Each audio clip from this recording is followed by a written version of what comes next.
ಮದುವೆಯಾದ ಸ್ವಲ್ಪ ದಿನಕ್ಕೆ ನನ್ನ ಗಂಡ ಬೇರೆ ಊರಿಗೆ ಟ್ರಾನ್ಸ್ಫರ್ ಆಯಿತು ಅಂತ ಹೋದವನು ನನ್ನನ್ನು ಕರೆದುಕೊಂಡು ಹೋಗಿಲ್ಲ. ಅತ್ತೆ ಮಾವನನ್ನು ನೋಡಿಕೊಳ್ಳಲು ಇಲ್ಲೇ ಬಿಟ್ಟು ಹೋದ. ಪ್ರತಿ ಬಾರಿ ಇದೇ ರೀತಿ ಮಾಡುತ್ತಿದ್ದ. 2 ವರ್ಷಕ್ಕೆ ಒಮ್ಮೆ ಟ್ರಾನ್ಸ್ಫರ್ ಆದರೂ ಕೂಡ ನನ್ನನ್ನು ಅವನ ಜೊತೆ ಕರೆದುಕೊಂಡು ಹೋಗುತ್ತಿರಲಿಲ್ಲ. ಒಮ್ಮೆ ನನಗೆ ಎಮರ್ಜೆನ್ಸಿ ಇದ್ದು ನಾನು ಅವನು ಕೆಲಸ ಮಾಡುವ ಆಫೀಸ್ಗೆ ಹೋಗಿ ವಿಚಾರಿಸಿದಾಗ ಅಲ್ಲಿನ ಸತ್ಯ ಕೇಳಿ ಬಿಚ್ಚಿಬಿದ್ದೆ. ನನ್ನ ಗಂಡ ಇಷ್ಟು ದಿನ ನನ್ನನ್ನು, ನಮ್ಮ ಮನೆಯವರನ್ನು ಯಾಮಾರಿಸುತ್ತಿದ್ದಾನೆ. ಅವನು ಯಾರೂ ಮಾಡಬಾರದ ಕೆಲಸವನ್ನು ಮಾಡುತ್ತಿದ್ದಾನೆ. ಅಯ್ಯೋ, ನನ್ನ ಹೆಸರು ಕಾವ್ಯ. ಅಪ್ಪ ಅಮ್ಮನ ಮುದ್ದಿನ ಮಗಳಾಗಿದ್ದೆ. ಆದರೆ ಆ ಸೌಭಾಗ್ಯ ಭಗವಂತ ತುಂಬ ದಿನ ಕೊಟ್ಟಿಲ್ಲ. ನಾನು ಚಿಕ್ಕವಳಾಗಿದ್ದಾಗಲೇ ಅವರು ಆಕ್ಸಿಡೆಂಟಲ್ಲಿ ಸತ್ತು ಹೋದರು. ಆಗ ನನ್ನ ಸೋದರತ್ತೆ ಕಾಮಾಕ್ಷಿ ನನ್ನನ್ನು ಸಾಕಿದರು. ಅಂದಿನಿಂದ ಇಲ್ಲಿಯವರೆಗೆ ಅವರೇ ನನ್ನ ಅಮ್ಮ. ಮಾವನೂ ಕೂಡ ತುಂಬ ಪ್ರೀತಿಯಿಂದ ಸಾಕುತ್ತಾರೆ. ಅವರಿಗೆ ಇರುವುದು ಒಬ್ಬನೇ ಮಗ. ಅವನ ಹೆಸರು ರಾಹುಲ್. ಅವನ ಜೊತೆ ನನ್ನ ಮದುವೆ ಅಂತ ಅತ್ತೆ ಚಿಕ್ಕಂದಿನಿಂದಲೂ ಆಸೆ ಪಟ್ಟಿದ್ದಳು. ಆದರೆ ರಾಹುಲ್ಗೆ ನಾನು ಎಂದರೆ ಅಷ್ಟಕ್ಕಷ್ಟೇ. ನನ್ನನ್ನು ತೀರಾ ವಿಚಿತ್ರವಾಗಿ ನೋಡುತ್ತಿದ್ದ. ನನ್ನ ಜೊತೆ ಮಾತನಾಡುತ್ತಿದ್ದುದೂ ಕೂಡ ತೀರಾ ಕಡಿಮೆ. ಯಾರೂ ಇಲ್ಲದೆ ಅವರ ಮನೆಯಲ್ಲಿ ಇರುವೆ, ಅದಕ್ಕೆ ಏನಾದರೂ ಈ ರೀತಿಯ ತಿರಸ್ಕಾರ ಅಂತ ಬೇಸರವಾಗುತ್ತಿತ್ತು. ಅವರ ತಿರಸ್ಕಾರದಿಂದ ಮನಸ್ಸು ನೋವಾಗುತ್ತಿತ್ತು. ಆದರೆ ಅತ್ತೆಗೆ ಈ ವಿಷಯವು ನಾನು ಹೇಳುತ್ತಿರಲಿಲ್ಲ.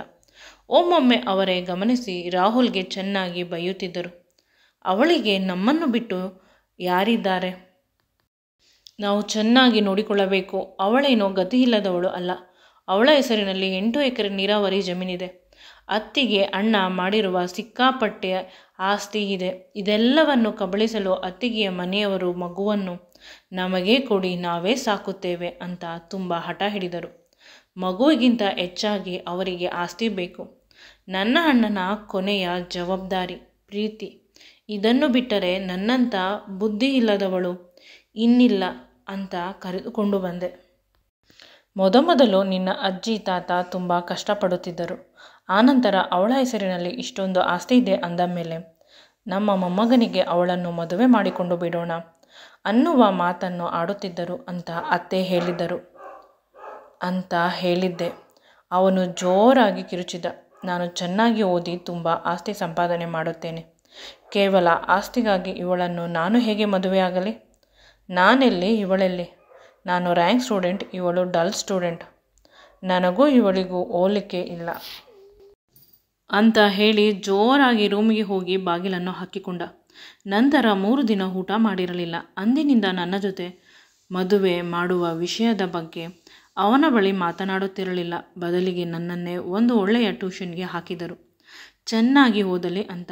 ಈಗ ಅವನು ಓದಿ ಒಂದು ಒಳ್ಳೆಯ ಕಂಪನಿಯಲ್ಲಿ ಕೆಲಸದಲ್ಲಿ ಇದ್ದಾರೆ. ನಾನು ಕೂಡ ಗೌರ್ಮೆಂಟ್ ಕಾಲೇಜಿನಲ್ಲಿ ಲೆಕ್ಚರರ್ ಆಗಿದ್ದೇನೆ.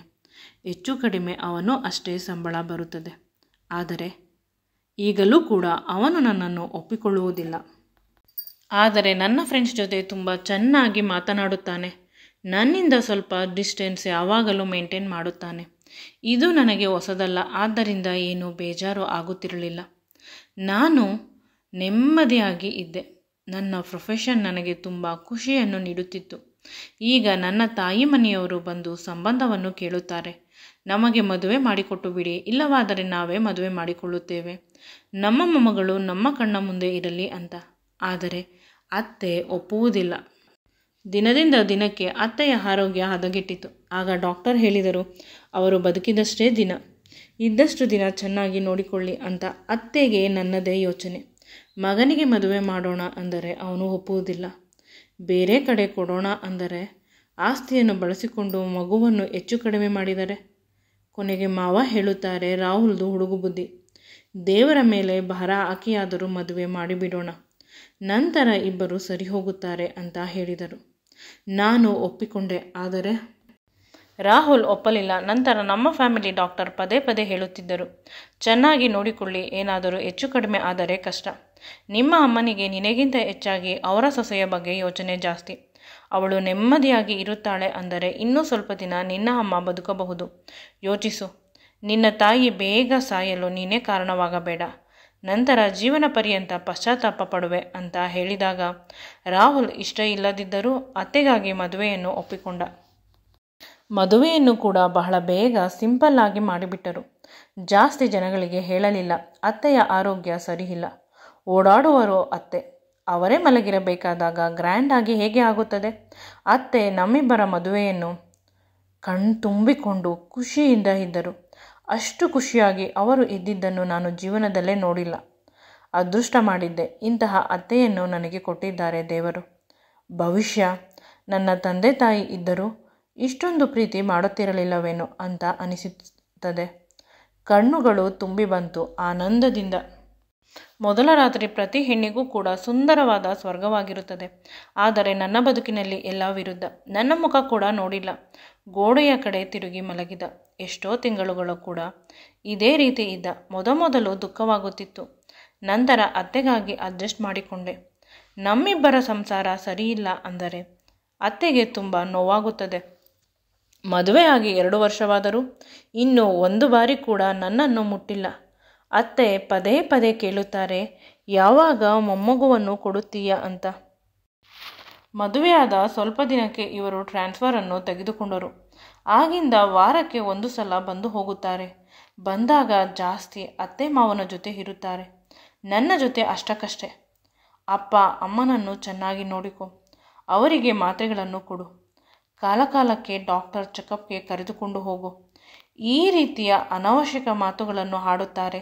ನೀನು ಹೇಗಿದ್ದೀಯಾ, ಚೆನ್ನಾಗಿದ್ದೀಯಾ ಅಂತ ಒಂದೇ ಒಂದು ಮಾತನ್ನು ಕೂಡ ಕೇಳುವುದಿಲ್ಲ. ದುಃಖವಾಗುತ್ತದೆ. ಆದರೂ ಕೂಡ ಅಡ್ಜಸ್ಟ್ ಮಾಡಿಕೊಳ್ಳಲೇಬೇಕು ಅಲ್ಲವೇ? ರಾಹುಲನ್ನು ಬಿಟ್ಟು ಬೇರೆ ಹುಡುಗನನ್ನು ಮದುವೆ ಆಗಿದ್ದರೆ ನನ್ನ ಬದುಕು ನಾರ್ಮಲ್ ಆಗಿ ಇರುತ್ತಿತ್ತೇನೋ ಅಂತ ಅನಿಸುತ್ತದೆ. ಆದರೆ ನನಗೂ ಕೂಡ ರಾಹುಲ್ ಎಂದರೆ ತುಂಬ ಇಷ್ಟ. ಚಿಕ್ಕಂದಿನಿಂದ ನನ್ನ ಪ್ರೀತಿ. ಅದಕ್ಕಾಗಿ ಅವನು ಏನು ಮಾಡಿದರೂ ನಾನು ಅಡ್ಜಸ್ಟ್ ಮಾಡಿಕೊಳ್ಳುತ್ತೇನೆ. ನನಗೆ ಅಷ್ಟು ನೋವಾಗುವುದಿಲ್ಲ. 2 ದಿನ ಎಲ್ಲ ಸರಿ ಹೋಗುತ್ತದೆ, ಅವನಿಗೂ ಬುದ್ಧಿ ಬರುತ್ತದೆ ಅಂತ ನನ್ನ ಕಾಯುವಿಕೆಗೆ ಆ ದೇವರು ತಕ್ಕ ಪ್ರತಿಫಲವನ್ನು ಕೊಟ್ಟ. ವಾರಕ್ಕೆ 1 ಬಾರಿ ಬರುತ್ತಿದ್ದ ರಾಹುಲ್ ಈಗ 2 ಬಾರಿ ಬರುತ್ತಾರೆ. ಮೊದಲಿನ ಹಾಗೆ ನನ್ನನ್ನು ಬೈಯುವುದಿಲ್ಲ, ಗದರುವುದಿಲ್ಲ. ತುಂಬ ಪ್ರೀತಿಯಿಂದ ಮಾತನಾಡುತ್ತಾರೆ. ಇದನ್ನು ನೋಡಿ ಅತ್ತೆ ಮಾವ ಅವರಿಗೆ ಖುಷಿ. ಅಷ್ಟೇ ಅಲ್ಲ, ರಾತ್ರಿ ಕೂಡ ನನ್ನನ್ನು ಗಟ್ಟಿಯಾಗಿ ತಬ್ಬಿಕೊಂಡು ಮಲಗುತ್ತಾರೆ. ಈಗ ನಾವಿಬ್ಬರು ದೈಹಿಕವಾಗಿ ಒಂದಾಗುತ್ತೇವೆ. ಪ್ರತಿ ಬಾರಿ ಅವರು ಬಂದಾಗಲೆಲ್ಲ ರೂಮಿನಿಂದ ಹೊರಗೆ ಬರುವುದಿಲ್ಲ. ನನ್ನ ಜೊತೆ ರಾಸಲೀಲೆಯಲ್ಲಿ ನಿರತರಾಗಿರುತ್ತಾರೆ. ನಾನು ಆನಂದ ಸುಖವನ್ನು ಅನುಭವಿಸುತ್ತೇನೆ. ಒಮ್ಮೊಮ್ಮೆ ಇದೆಲ್ಲ ಕನಸ ಅಂತ ಅನಿಸುತ್ತದೆ. ನನ್ನನ್ನು ಅಸಹ್ಯ ಪಟ್ಟಿಕೊಳ್ಳುತ್ತಿದ್ದರು ರಾಹುಲ್. ಆದರೆ ಈಗ ಅವರು ನನ್ನ ಸನಿಹವನ್ನು ತುಂಬ ಇಷ್ಟಪಡುತ್ತಾರೆ. ನನ್ನ ಕಣ್ತುಂಬಿ ಬರುತ್ತದೆ. ಇದರ ಫಲವಾಗಿ ನಾನು ಈಗ ಗರ್ಭಿಣಿ. ಮನೆಯಲ್ಲಿ ಅತ್ತೆ ಮಾವನಿಗೆ ವಿಷಯವನ್ನು ತಿಳಿಸಿದೆ. ಅವರು ಖುಷಿಪಟ್ಟರು. ಗಂಡನಿಗೆ ತಿಳಿಸಬೇಕು ಅಂತ ತುಂಬ ಸಲ ಫೋನ್ ಮಾಡಿದೆ. ಆದರೆ ಅವರು ಫೋನ್ ತೆಗೆಯಲಿಲ್ಲ. ಅವರು ಕೆಲಸ ಮಾಡುತ್ತಾ ಇದ್ದಿದ್ದು ಇಲ್ಲೇ ಪಕ್ಕದ ಊರಿನಲ್ಲಿ. ಸ್ವಲ್ಪ ಸಮಯವಾಗುತ್ತದೆ. ಅವರು ಬೆಳಿಗ್ಗೆ ಹೋದವರು ಬರುವುದು ಇನ್ನೊಂದು ವಾರಕ್ಕೆ. ಅವರ ಮುಖವನ್ನು ನೋಡಿ ಈ ವಿಷಯವನ್ನು ಹೇಳಬೇಕು. ಅತ್ತೆ ಮಾವನಿಗೆ ಹೇಳಿ ಕಾರಿನಲ್ಲಿ ಹೋದೆ. ಅವರ ಎಕ್ಸ್ಪ್ರೆಷನನ್ನು ಕ್ಯಾಮ್ರಾದಲ್ಲಿ ಸೆರೆ ಮಾಡಿಕೊಳ್ಳಬೇಕು. ತಮಗೆ ಮೊದಲ ಮಗು ಆಗುತ್ತಿರುವ ಖುಷಿಯ ವಿಷಯವನ್ನು ತಿಳಿಸಬೇಕು. ನನಗೆ ಅವರು ಉಳಿದಿರುವ ಜಾಗ ತಿಳಿದಿಲ್ಲ. ಅದಕ್ಕಾಗಿ ಅವರು ಕೆಲಸ ಮಾಡುತ್ತಿರುವ ಆಫೀಸ್ಗೆ ಹೋಗಬೇಕು. ಆಫೀಸ್ ಅಡ್ರೆಸ್, ಡಾಕ್ಯುಮೆಂಟ್ಸ್ ಅಲ್ಲಿ ಇತ್ತು. ನಿನ್ನೆ ತಾನೇ ತೆಗೆದುಕೊಂಡಿದ್ದೆ. ಈಗ ಅದು ಸಹಾಯಕ್ಕೆ ಬಂತು. ಈಗಲೂ ಕೂಡ ಫೋನ್ ಮಾಡುತ್ತಿದ್ದೇನೆ. ಅವರು ಫೋನನ್ನು ಪಿಕ್ ಮಾಡಿಲ್ಲ. ತುಂಬ ಬ್ಯುಸಿ ಇರಬೇಕು ಅಂತ ಅನಿಸಿತು. ನಂತರ ಅವರ ಆಫೀಸ್ನ ಬಳಿ ಹೋಗಿ ಕೇಳಿದೆ. ರಾಹುಲ್ ಹೆಸರು ಹೇಳಿದ ತಕ್ಷಣ ಅಲ್ಲಿದ್ದವರೆಲ್ಲ ಮುಖವನ್ನು ಸಿಂಡರಿಸಿಕೊಂಡರು. ಪಾಸಿಟಿವ್ ವೈಬ್ ಬಂದಿಲ್ಲ. ನೆಗೆಟಿವ್ ಆಗಿ ಮಾತನಾಡಿದರು. ಅವಳ ಮನೆಯ ಹತ್ತಿರ ಬಿದ್ದಿರುತ್ತಾನೆ ಅಂತ. ಅಂದರೆ ನೀವು ಯಾರು ಅಂತ ಅಲ್ಲಿ ಇದ್ದ ಇನ್ನೊಬ್ಬ ಹೆಂಗಸು ಜೋರಾಗಿ ಕೇಳಿದಳು. ನಾನು ಅವರ ಹೆಂಡತಿ, ಅವರ ಮಾವನ ಮಗಳು. ಚಿಕ್ಕಂದಿನಿಂದ ನಾವಿಬ್ಬರು ಜೊತೆಯಲ್ಲೇ ಬೆಳೆದಿದ್ದು. ಮನೆಯಲ್ಲಿ ಮದುವೆ ಮಾಡಿದರು ಅಂತ ಹೇಳಿದೆ. ಇಷ್ಟೊಂದು ಬಲವಾದ ಸಂಬಂಧವನ್ನು ಇಟ್ಟುಕೊಂಡು ಅವನು ಏಕೆ ಈ ತಪ್ಪನ್ನು ಮಾಡುತ್ತಿದ್ದಾನೆ? ನೀನು ತುಂಬ ಸುಂದರವಾಗಿದ್ದೀಯಮ್ಮ. ನನಗೆ ವಿಷಯ ಅರ್ಥವಾಗುತ್ತಿಲ್ಲ. ಸ್ವಲ್ಪ ಸರಿಯಾಗಿ ಹೇಳಿ. ನಾನು ಈಗ ಪ್ರೆಗ್ನೆಂಟ್. ಆ ವಿಷಯವನ್ನು ಗಂಡನಿಗೆ ತಿಳಿಸೋಣ, ಅವರ ಎಕ್ಸ್ಪ್ರೆಷನನ್ನು ನೋಡೋಣ ಅಂತ ಬಂದೆ. ಇಲ್ಲಿ ನೋಡಿದರೆ ಪ್ರತಿಯೊಬ್ಬರು ಅವರ ಬಗ್ಗೆ ನೆಗೆಟಿವ್ ಮಾತನಾಡುತ್ತಿದ್ದೀರಾ. ಅವರು ಏನಾದರೂ ತಪ್ಪನ್ನು ಮಾಡಿದರೆ ದಯವಿಟ್ಟು ಕ್ಷಮಿಸಿ. ಅವರು ಒಬ್ಬನೇ ಮಗ ಅಂತ ನನ್ನ ಅತ್ತೆ ತುಂಬ ಚೆನ್ನಾಗಿ ಸಾಕಿದ್ದಾರೆ. ಮನೆಯಲ್ಲೂ ಹಾಗೆ. ಅವರು ಚಿಕ್ಕ ಚಿಕ್ಕ ವಿಷಯಕ್ಕೆ ಕೋಪ ಮಾಡಿಕೊಳ್ಳುತ್ತಾರೆ.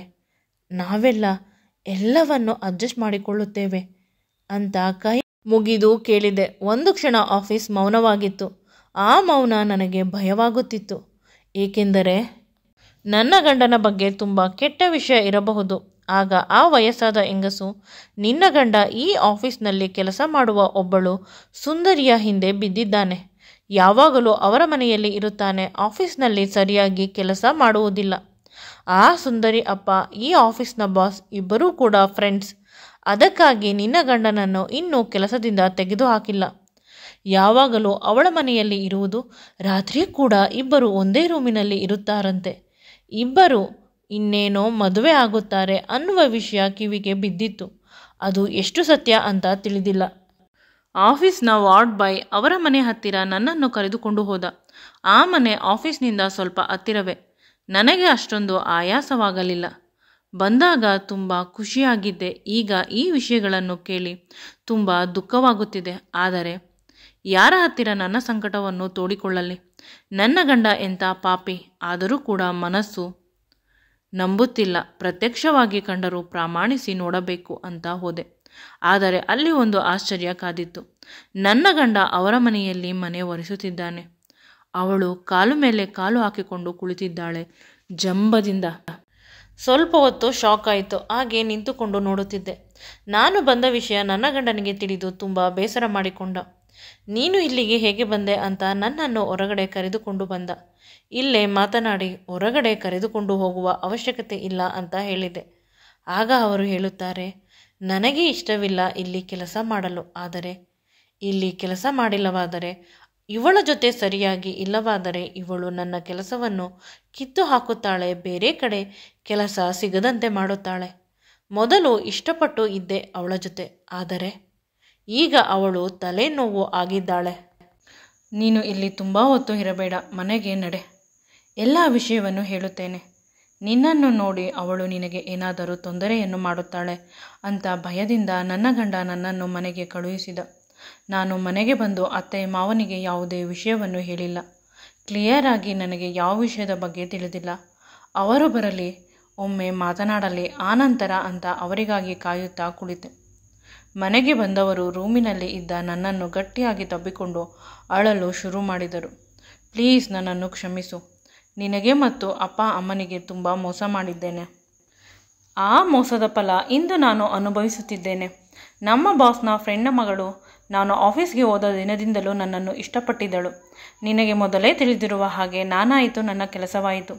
ಯಾವ ವಿಷಯದ ಬಗ್ಗೆಯೂ ನಾನು ಹತ್ತಿರ ಹೋಗುತ್ತಿರಲಿಲ್ಲ. ಆದರೆ ಇವಳು, ನಾನು ಅವಳ ಜೊತೆ ಸರಿಯಾಗಿ ಮಾತನಾಡಿಲ್ಲವಾದರೆ ಊಟ ಬಿಡುವುದು, ಪ್ರಾಣ ತೆಗೆದುಕೊಳ್ಳಲು ಟ್ರೈ ಮಾಡುವುದು. ಆಗ ನನ್ನ ಬಾಸ್ ನನ್ನ ಪ್ರಾಣ ಸ್ನೇಹಿತನ ಒಬ್ಬಳೇ ಮಗಳು. ಅವಳನ್ನು ಚೆನ್ನಾಗಿ ನೋಡಿಕೊಳ್ಳಬೇಕು. ಈ ಕಂಪನಿಯನ್ನು ಕಟ್ಟಲು ಅವನು ತುಂಬ ಸಹಾಯ ಮಾಡಿದ್ದಾನೆ. ಅವಳ ಕಷ್ಟ ಸುಖವನ್ನು ನೋಡಿಕೊ. ನಿನಗೆ ಸಂಬಳ ಕೊಡುತ್ತೇನೆ, ಅವಳಿಗೆ ನೋಯಿಸಬೇಡ ಅಂತ ಹೇಳಿದ. ನಾನು ನನಗೆ ಮದುವೆ ಆಗಿರುವ ವಿಷಯದ ಬಗ್ಗೆ ವಿವರಿಸಿದಾಗ ಹೆಂಡತಿ ಮನೆಯಲ್ಲಿ ಇರುತ್ತಾಳೆ, ಅವಳಿಗೆ ಏನೂ ತಿಳಿಯುವುದಿಲ್ಲ ಅಂತ ಹೇಳಿದ. ನನಗೆ ಬೇಸರವಾಗಿ ರಾಜೀನಾಮೆ ಕೊಟ್ಟರೆ ಅವರು ನನ್ನ ರಾಜೀನಾಮೆಯನ್ನು ಸ್ವೀಕರಿಸಲಿಲ್ಲ. ಬದಲಿಗೆ ನನಗೆ ತೊಂದರೆಯನ್ನು ಮಾಡಲು ಬಯಸಿದರು. ಅಂದರೆ ನಾನು ಸರಿಯಾಗಿ ಕೆಲಸ ಮಾಡುತ್ತಿಲ್ಲ, ಯಾವುದೋ ಕೆಟ್ಟ ಕೆಲಸ ಮಾಡಿದ್ದೇನೆ ಅಂತ ಕೇಸನ್ನು ಹಾಕಿ ಸ್ಟೇಷನ್ನಲ್ಲಿ ಕಂಬಿ ಎಣಿಸುವಂತೆ ಮಾಡುತ್ತೇನೆ ಅಂತ ಬೆದರಿಸಿದರು. ಆ ಸಂದರ್ಭದಲ್ಲಿ ಏನು ಮಾಡಬೇಕು ಅಂತ ತಿಳಿಯದೆ ಅವರು ಹೇಳಿದ ಹಾಗೆ ಕೇಳಲು ಶುರು ಮಾಡಿದೆ. ಅಂದಿನಿಂದ ಇಲ್ಲಿಯವರೆಗೂ ಅವರು ಹೇಳಿದಂತೆ ಕೇಳುತ್ತಿದ್ದೇನೆ. ಮನೆಯಲ್ಲಿ ನನಗೆ ತುಂಬ ಕಷ್ಟ ಕೊಡುತ್ತಾರೆ. ಆ ಹುಡುಗಿಯ ಅಪ್ಪ ಅಮ್ಮ ಯಾವಾಗಲೂ ಚುಚ್ಚು ಮಾತು ಆಡುತ್ತಿರುತ್ತಾರೆ. ಅವಳು ಹೇಳಿದ ಹಾಗೆ ಕುಣಿಯಬೇಕು, ಅವಳು ಹೇಳಿದ ಅಡುಗೆ ಮಾಡಿಕೊಡಬೇಕು, ಅವಳನ್ನು ಮುದ್ದಿಸಬೇಕು. ಆ ಸಂದರ್ಭದಲ್ಲಿ ನಾನು ನಿನಗೆ ಕಷ್ಟ ಕೊಟ್ಟಿದ್ದು, ನಿನ್ನ ಜೊತೆ ಕೆಟ್ಟದಾಗಿ ನಡೆದುಕೊಂಡಿದ್ದು ನೆನಪಿಗೆ ಬಂತು. ನಾವು ಏನು ಮಾಡುತ್ತೇವೆ ಅದನ್ನೇ ಅನುಭವಿಸುತ್ತೇವೆ, ಅದೇ ಸಿಗುತ್ತದೆ ಅಂತ ನಾನು ಕಲಿತೆ. ಆಗ ನನಗೆ ನಿನ್ನ ಮೇಲೆ ಪ್ರೀತಿ ಅನುರಾಗ ಶುರುವಾಗಿದ್ದು. ನಿನ್ನನ್ನು ಬಿಟ್ಟು ಹೋಗಲು ಸಾಧ್ಯವಾಗುತ್ತಿರಲಿಲ್ಲ. ಆದರೆ ಪದೇ ಪದೇ ನನಗೆ ಕಷ್ಟ ಕೊಡುತ್ತಿದ್ದರು. ಬರಬೇಕು, ನನ್ನ ಜೊತೆ ಇರಬೇಕು ಅಂತ. ಈಗಂತೂ ನನಗೆ ಸಂಪೂರ್ಣವಾಗಿ ಸಾಕಾಗಿ ಬಿಟ್ಟಿದೆ. ನಿಮಗೆ ಹೇಳಿದರೆ ನನ್ನನ್ನು ಕೆಟ್ಟದಾಗಿ ನಡೆಸಿಕೊಳ್ಳುತ್ತೀರಾ? ಇಲ್ಲಿ ಇಷ್ಟು ಕೋಪದಲ್ಲಿ ಇರುತ್ತಾನೆ, ಹೊರಗಡೆ ಬೇರೆಯವರ ಚಾಕರಿ ಮಾಡುತ್ತಾನೆ, ಬೇರೆ ಹುಡುಗಿಯ ತೆಕ್ಕೆಯಲ್ಲಿ ಬಿದ್ದಿದ್ದಾನೆ ಅಂತ ಬೇಸರ ಮಾಡಿಕೊಳ್ಳುತ್ತೀರಾ, ಏಕೆಂದರೆ ನನ್ನ ಆಫೀಸ್ನ ಸ್ಟಾಫ್ ನನ್ನನ್ನು ಅಸಹ್ಯವಾಗಿ ನೋಡುತ್ತಾರೆ. ನನಗೆ ತುಂಬ ದುಃಖವಾಗುತ್ತದೆ. ನನಗೆ ಎಂದೂ ಅವಳ ಮೇಲೆ ಅಟ್ರಾಕ್ಷನ್ ಬಂದಿಲ್ಲ. ಯಾವಾಗಲೂ ನನಗೆ ನನ್ನ ಕೆಲಸ ಮಾತ್ರ ಇಷ್ಟವಾಗಿತ್ತು. ಅವರು ಮಾಡುವ ಬ್ಲ್ಯಾಕ್ಮೇಲ್ಗೆ ಎದುರಿ ಅವಳ ಜೊತೆ ಇದ್ದೆ ಅಷ್ಟೆ. ಅವರ ಮಾತನ್ನು ಕೇಳಿ ನನಗೆ ಬೇಸರವಾಯಿತು.